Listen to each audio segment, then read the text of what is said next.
awwalud darajati wa aqalluha, maka derajat pertama dan yang paling sedikitnya dari keharaman itu an yuhtaraza mimma yuftil fuqaha'u bitahrimihi, bahwa dihindari dari segala sesuatu yang difatwakan oleh para fuqaha dengan keharamannya.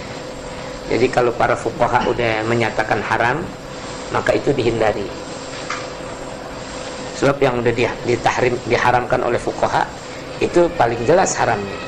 Kalau sampai fuqaha bilang haram, dia kalau masih bisa difatwain halal, dia bakal bilang halal. Ya, kayak model tempo hari soal Ajinomoto yang diributkan itu, begitu ditandain oleh MUI, bahkan itu Kisah Al-Mahfuz menandatangani fatwa haramnya Ajinomoto. Bahkan di situ ada Kiai Ma'ruf Amin, Ketua Majelis Fatwa Majelis Ulama Indonesia, kan dia sampai begitu. Ma'ruf Amin, Gus Dur nyeletuk halal kata Gus Dur.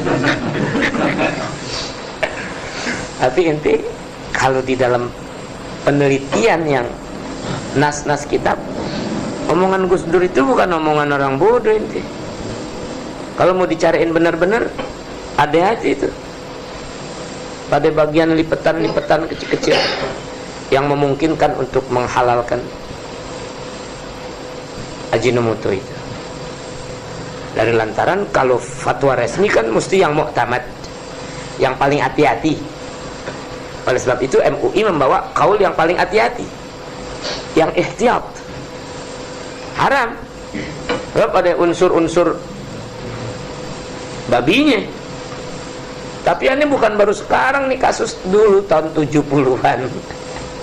Waktu Palmolive ini sebelum penelitian dari dosen ITB yang sampai gempar tuh, sebelum dia masih tahun 77-78 aneh bawa nas dari majalah Arab. Malim, ini gimana Malim? Masih ngaji di Rawabangke, belum pindah ke Al-Bahri. Baca nas. Ini masalah kita lagi masalah politik yang lebih berat. Maka muncullah ini bisa dijadikan kompensasi mengalihkan pandangan. Dan masalah yang lagi dihadapi ini lebih berat dari ini. Enggak, soalnya haramnya masuk gimana? Ada qaul dalam mazhab Hanafi, baru barang-barang yang dari babi itu kita istahalat, kalau dia berubah menjadi benda lain, nggak masuk dalam kategori babi. Indal Ahnaf jadi halal. Masih ada nas kecil-kecil. Saya cari. Berhubung antum tolabah, jadi boleh dengar yang begitu buat bandingan.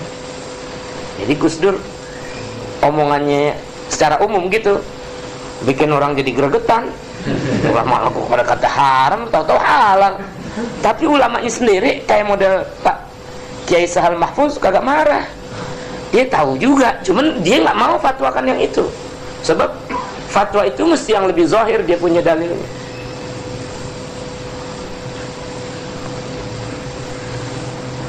Jadi kalau udah dikata difatwakan oleh fuqaha bitahrimihi, udah deh alal itlaq haram deh.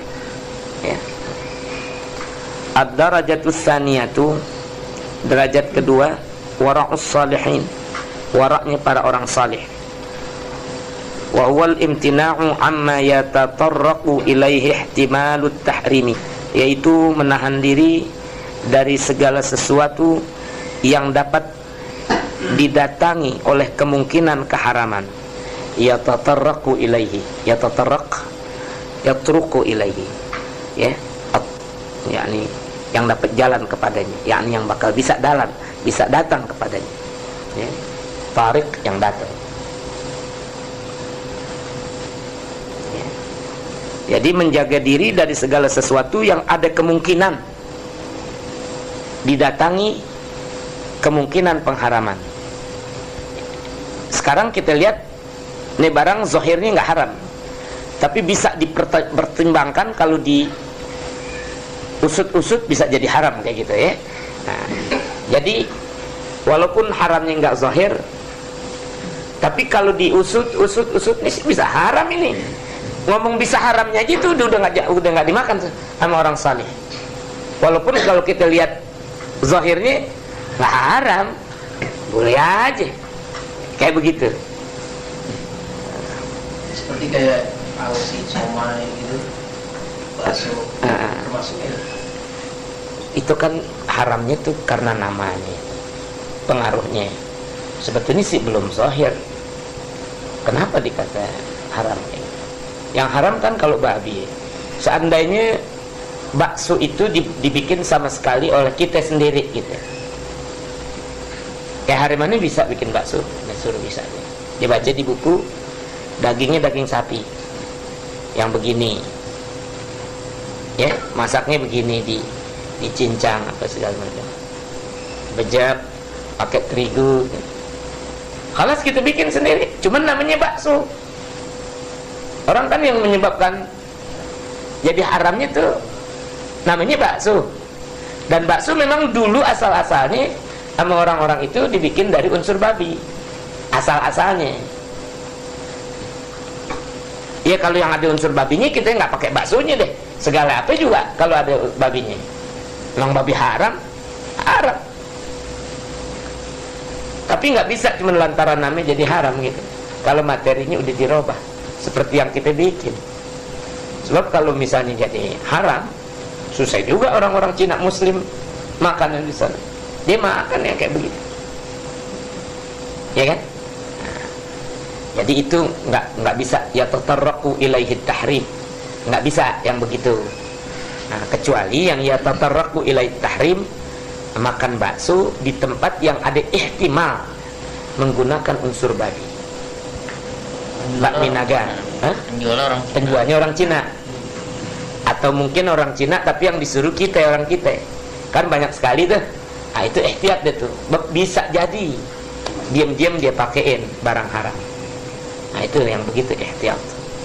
Tapi sekarang ente lihat aja di mana-mana, Jawa Barat di mana, ya, yang ngelayanin orang kita, orang kita. Lihat aja ke kotak lacinya, Cina ada yang nongkrong deh, berat. Zaman dulu nggak dikasih begitu, unsur penipuan itu. Ya tatarraqu ilaihi tahrim. Nah, kalau yang begitu dihindari oleh orang saleh ini. Tapi kalau semata-mata nama doang, di Cina-nya namanya bakso. Ada komunitas orang Muslim, Cina Muslim. Ya kayak kita. Malahan dia perkara ihtiyatnya lebih luas ya. Kalau perkara air nih, karena dia mazhab Hanafi, dia hampir nggak bisa wudhu di tempat-tempat kita ini. Dia bilang airnya kurang bersih, musta'mal. Kayak begitu. Pernah datang ulama Cina kemari di Jakarta, diajak sembahyang, dia syak aja main air sini. Wah, mazhab Hanafi sama air kecil gitu. Ada ulama Cina, ahungnya dia. Ulama Cina panggilnya ahung. Begitu ya akhi, ya.